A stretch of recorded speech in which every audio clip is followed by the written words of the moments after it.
In this segment, we will first discuss and compare different views of the sum of independent identically distributed random variables, and then we will conclude with the statement of the central limit theorem. So let x1 up to xn be independent identically distributed random variables that have a certain finite mean and finite variance that we denote by mu and sigma squared.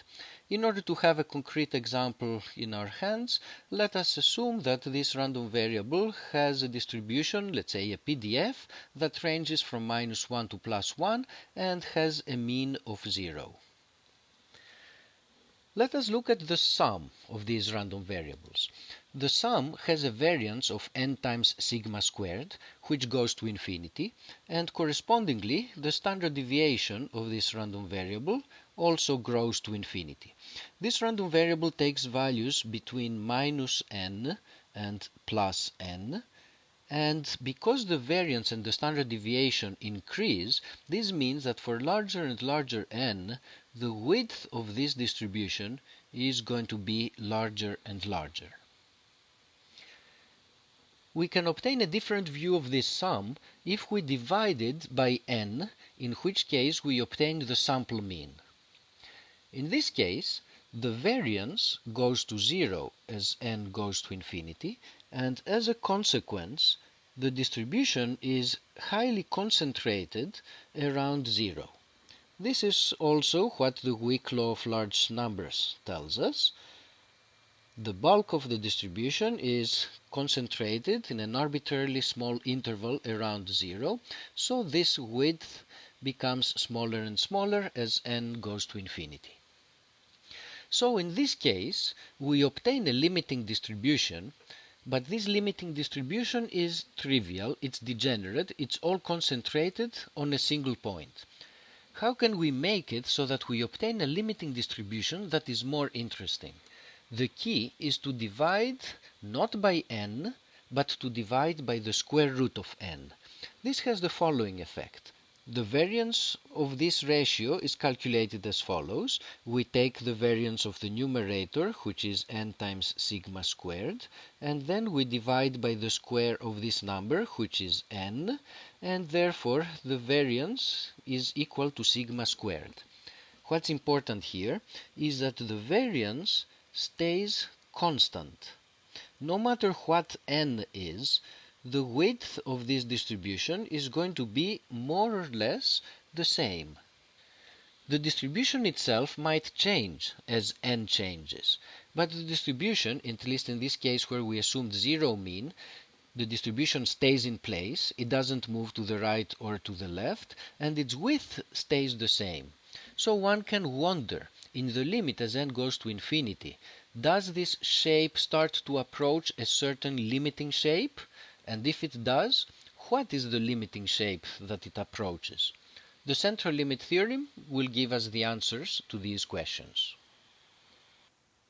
The setting for the central limit theorem will be pretty much the setting that we were just discussing.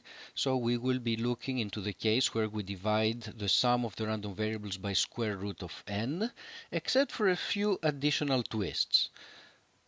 Since this ratio has a variance of sigma squared, it would help to divide by a further factor of sigma here, so that the variance is going to become 1.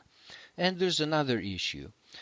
If the mean of the x's is non-zero, then the distribution is centered at a quantity that keeps changing with n.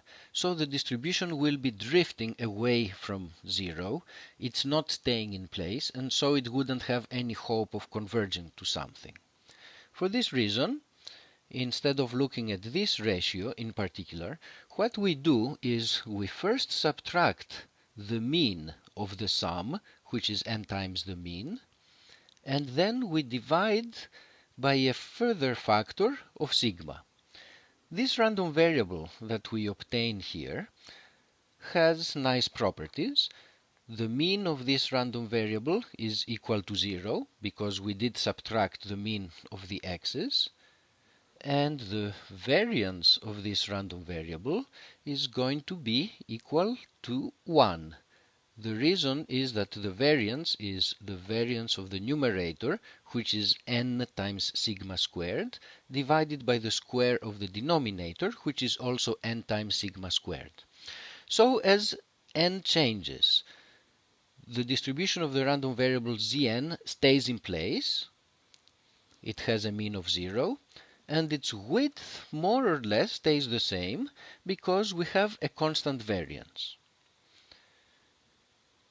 We will compare this random variable with a standard normal random variable that has 0 mean and unit variance. The central limit theorem states the amazing fact that as n goes to infinity, the distribution of this random variable converges to the standard normal distribution in the following sense, that this probability here converges to that probability for any choice of little z. Now what we have here is just the CDF of this random variable Zn, so it tells us that the CDF of the random variable Zn converges to the CDF of a standard normal, and fortunately for the standard normal, the CDF is available in tables, so if we need to calculate the numerical value here, we can just look up the normal tables. And this suggests an approximation to this probability for the case where n is finite but large. When n is large, we can approximate this probability by this probability on the right, which we can find from the normal tables. The central limit theorem is a very important result. For this reason, we will spend some time discussing how to interpret it, what it means, how we use it, and we will go through a few examples to see how we actually apply it.